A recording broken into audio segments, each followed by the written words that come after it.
What's up, everybody? Happy Wednesday. Hope all you're having a great day so far.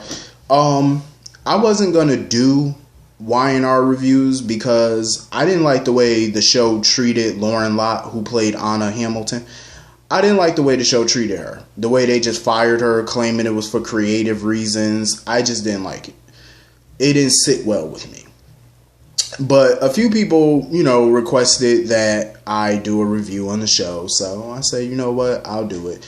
Because I think some of the storylines that are currently going on are decent enough. First of all, let's get into this. I feel bad for Billy. I do. I feel bad for him because I knew when Adam came back to town, I knew it was going to be hard for Billy to see him every day or often.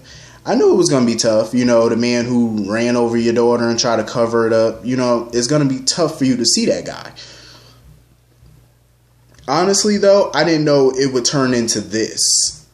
You know what I mean? Like, Billy is just out of it right now. He's having all these nightmares. He's hearing things, seeing things, writings on the wall telling him to stop Adam. I mean, it's just getting out of control.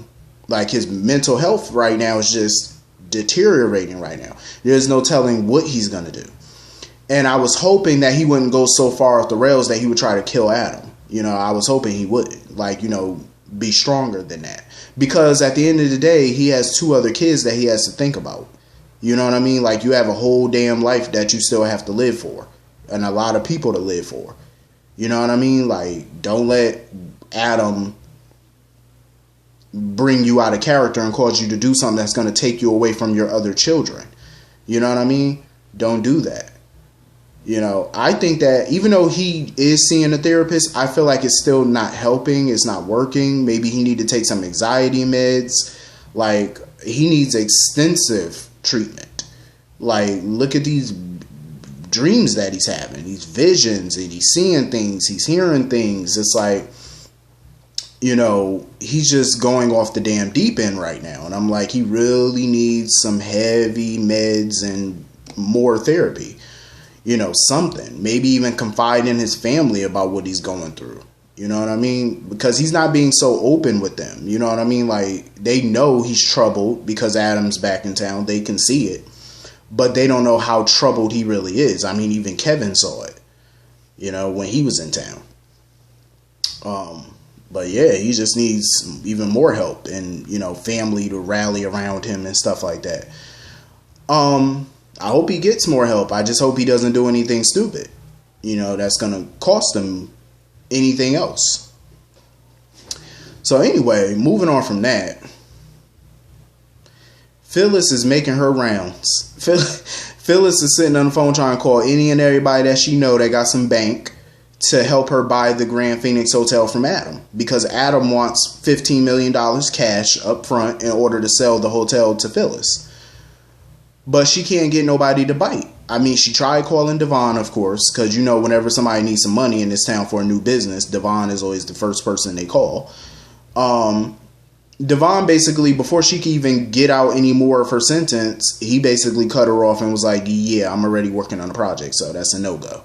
And besides, Devon already owns a hotel, so why would he want to own a competing hotel? You know what I mean? Like, he already owns a hotel, so it would be bad business. Unless he ties those hotels together or something like that. But other than that, it's like kind of a conflict. You're going to have a brand new modern hotel competing with a hotel that's been around for decades. Yeah, I don't see him doing that. I don't see it. But I wasn't surprised when he turned Phyllis down. And of course, Nick turned Phyllis down. Nikki turned Phyllis down. I'm not even shocked that Nikki turned her down. Why would Nikki want to work with Phyllis? Yeah, they went into business before because of MVP retreats, but after what Phyllis did last time, like, you threw Nikki under the bus, she threw Victoria under the bus, Sharon under the bus. They all were looking at years in prison because Phyllis testified against them for immunity. So I don't blame Nikki for saying hell no. I can't say I blame her. Why would you want to go into business? She don't trust her. Yeah, it would be a good business move, but, for Nikki to be a co-owner of a hotel, that'd be cool. But it's not like Nikki needs the money. with Victor's money and her money, she's fabulously wealthy. She doesn't need the money. Phyllis, on the other hand, obviously does. I did like the little banter between her and Chelsea and stuff. I did like it. But if Phyllis was smart, what she could do is, or possibly try and do, is try to convince Chelsea to invest that $5 million that Calvin left her in his will. Get her to invest the $5 million into the hotel. You know what I mean? Then she could also go to Abby and try to get the other $8 million from Abby. Because look at it like this. Let's do some quick math. Phyllis got $2 million from Adam for helping him hack Dark Horse servers. So she got the $2 million cash. Chelsea has $5 million. They put that together. That's 7 right there. All they need is another 8, and that's 15. Get the other 8 from Abby. Phyllis, prior to Adam giving her the boot from Dark Horse, she was working on a deal with Abby to open up another location for Society inside the Grand Phoenix Hotel. So they were already going into business together. Why not try to convince Abby to jump into this new deal? You know what I'm saying? Where Phyllis, Chelsea, and Abby all invest their money into buying the Grand Phoenix from Adam. That way, all 3 of them could be equal owners of the new hotel. Granted, they don't all like each other like that, but business is business. Money is money. You know what I'm saying? Like, it's a smart deal. Why not do it? If Phyllis was smart, she would get all 2 of them together and convince them, do some real butt kissing, and convince them to pull in. You know what I mean? That would be smart. I'm just saying. And I think it would be a good story, a potential new story. You know what I'm saying? Because Chelsea has been wondering, you know, and Nick's been wondering what she planned on doing with that money, that $5 million. This would be a good investment. Why not? You could be a co-owner of a hotel, a brand new, modern, spanking new hotel. Why not? It could open up the door for a lot of future storylines, especially seeing those 3 together work together. That would be insane. Because I knew her going to Nick. I knew Nick wasn't going to give her no money. I knew that. I don't understand Nick. Like, I totally respect and understand the fact that he wants to make a difference and do good for the community. I get that, but why does he think that he has to choose? It's very possible to make a difference and also make money at the same time. It's very possible. People do businesses, they do this all the time. They do a lot for the communities and still make a boatload of money at the same time. You don't have to pick one over the other. It's very possible to do both. You know what I mean? You know, Nick's in there talking about, oh, I'm more interested in making a difference than making money. But you can do both. You don't have to choose. Who said that you had to choose? I just feel like business-wise, Nick has never been a strong businessman. That's why for years it always baffled me why Victor always wanted Nick to take over Newman Enterprises. In my opinion, and I've said this many times before, Nick sucks when it comes to big corporation business. Look at him. He started Dark Horse barely a year ago. And within 1 year, Dark Horse had, $28 million in debt? And look what happened. By him making those stupid moves, Adam was able to take control of the company. That's why I say Nick sucks at big business. No company in the first year of doing business should have that much debt. No company. No company. Especially when you're supposed to be starting out small. No company should have that much debt. That's insane to me. $28 million, damn near $30 million in debt within the first year? That's not good business. That is not good business. No, sir. No. I don't know how he managed to do that, but no, you don't want that. I just feel like Nick is better suited for smaller businesses. I think he thrives better because look at his track record. Look what he did with Restless Style when him, Sharon, Phyllis, and Jack owned it. Look what he did with the coffee house. Look what he did with the underground nightclub, the bar. You know what I'm saying? Like, he's better suited for smaller business because I think, it's easier to manage for him rather than dealing with a big corporation. That's a lot of subsidiaries, a lot of divisions, big money deals. I just feel like he thrives better in a smaller business. I just think that's more his niche. You know what I'm saying? Like that's his market. I'm not mad that he wants to make a difference, but you also need to make money too. You gotta live. You know what I mean? You gotta support yourself. You know what I mean? So that's what he ought to do. He should try and make a difference, but also make a profit. Hopefully Phyllis can, convince Chelsea to go in with her on that business, but she should also try Abby too to get the other $8 million. I think it'd be a good business move. Smart, actually. So anyway, moving on from that, Nikki was so judgmental, of Sharon and critical of Sharon and Phyllis, because she was hoping that Nick wasn't thinking about getting back with Phyllis or nothing like that. I mean, Nick is not checking for Phyllis romantically, but even if he did, so what? Look at all the dastardly things Victor has done over the years, and Nikki has always run back to Victor.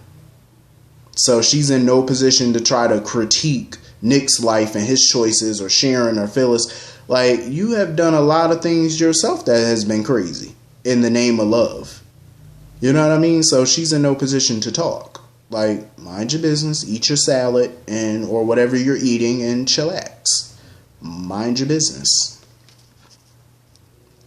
When it comes down to Connor coming home, let me tell you something. Nick, I feel like he does have Christian's best interests at heart. I just can't stand that controlling nature.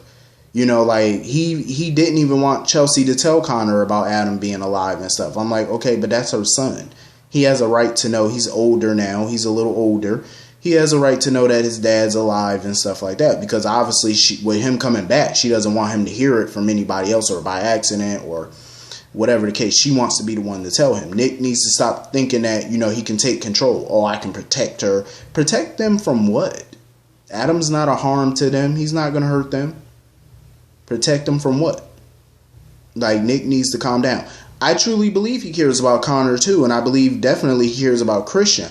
I just can't stand how him and Adam talk about Christian sometimes as if he's a trophy to be won. Like he's a property or something. And he's a human being. And he belongs in a safe, stable environment. That's where he belongs. They need to stop talking about that boy like he's a prop or something. Stop doing that. You know what I mean? Like, y'all both have his best interests at heart, I believe. But I don't like the way that they're going about it. I feel like from day one, Nick kind of started this because I felt like he should have came to some type of compromise with Adam. But also Adam should have tried to come to a compromise as well and made his stance clear. Instead of both choosing to be aggressive in the situation. Going to court, trying to pull little dirty tactics. It shouldn't have come to that. This is about the child, not about ego. And that's the problem. Both their egos came into play. And when you have two people and they don't know how to check their ego at the door, it's going to get messy.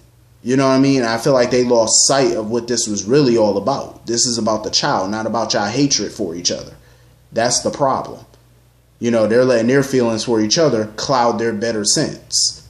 Instead of trying to resolve this in a peaceful manner, they want to sit here and thump their chests and, act like cavemen and, oh, this is my son. No, this is my son. No, really grow up. They should have handled it way better than what they're doing. It's sad. So anyway, Sharon continues to sit here and let Adam manipulate her. You can't tell me Adam ain't trying to manipulate her to be on his side, because he know he needs Sharon on his side in order to win. That's what this is all about for him at this point. Winning. Getting the upper hand on Nick. You know what I mean? Like, that's what this is about. And then he seduced Sharon, slept with her, got her mind all wrapped up in him. And of course, Ray comes over to take Adam's statement about Nick punching him in the face. Sometimes I just can't stand Ray. Even though he was right about Sharon and her letting Adam manipulate her, Ray just comes off sometimes annoying. I think it's his delivery. The way he conveys information and stuff and the way he says things, like, it's just off-putting. Like, he talks to Sharon like she doesn't have a mind, like she's stupid. I'm like, yeah, she's a little nutty for letting Adam, manipulate her, but, you know, stop trying to talk down to her. You know, that's what annoys me about Ray sometimes. You know, he has this complex like, oh, I'm right, listen to me, I know what I'm talking about all the time. But honestly, you don't know what you're always talking about. You don't know the history, you don't know the dynamics, so calm down. You're just, for me, Ray's hatred of Adam was all based off of the information that Nick gave. It wasn't because of his own assessment. It was mainly because of what Nick was talking about. He took everything Nick said and implanted that information into his brain, which caused him automatically, oh, I don't like Adam. Oh, I'm going to keep being, you know, a smart aleck and antagonistic every time I see him. That's just how he acts, all based off of what Nick said. Even though some of it might have been true, but still, you should form your own opinion based off of you, not because of what somebody else telling you. And that's the problem with Ray. That's what he did. Furthermore, why would they send a detective to take a statement about somebody punching somebody in the face? I've seen assaults happen, and they've never sent detectives. They always sent officers to take a statement, not a detective. But of course, it was a plot point, so that way Ray could see Sharon coming down the stairs and stuff like that. And of course, you could tell Ray was pissed, but I do respect the fact that Ray kept it professional. He didn't want to get into it. He didn't want to argue. He was there for, you know, professional reasons. You know, he was there on duty. So he didn't want his personal to cloud the professional. All he wanted was a statement from Sharon. Did she see Nick hit Adam? That's all he wanted to know. She told him yeah, and he went about his business. But Adam is definitely getting into Sharon's head, telling her that, oh, he didn't want Chelsea. She was just a means to an end to get to Connor. He really wanted to be with Sharon. He is just feeding her so much of this gaga, and she just lapping it up. Then she talking about, oh, stay out of my life, and she running out the door. It's only going to be a matter of time for you know how Sharon is. She going to get with Adam again. Nah, she do. Talking about, oh, he blowing up her life. Sharon, you're blowing up your own life. You are blowing up your own life. Nobody told you to sleep with that man. Nobody told you to even go back to his penthouse. You chose to do all those things. You chose that. You chose to do all that. Adam didn't force you and say, oh, come back to my house or else. He didn't force you. He didn't force you to sleep with him. You did all that. You're blowing up your own damn life. That's what you're doing. You can't put all that on Adam. You're allowing Adam to manipulate you. You're doing everything everybody said that you would. And this was what Nick and everybody else was worried about. You being manipulated. And that's exactly what she's allowing to happen. To be manipulated. Simple as that. Adam is messed up for doing that. You know what I'm saying? Like, he's messed up for playing with her mind like that, though. He know good and well he's not in love with no Sharon. He might still have some feelings for her, but he know he don't want to be with her. He know that. Sitting there telling her, oh, I want you, I want to be with you. He know he lying. This is all a means to an end for him. Same way he said Chelsea was, Sharon is too. It's all, he has an agenda for everything he's doing. And he know it. But anyway, that was pretty much the episode. Hit the comment section. Let me know what y'all thought about today's episode. I will see y'all all later. Have a great day. Peace.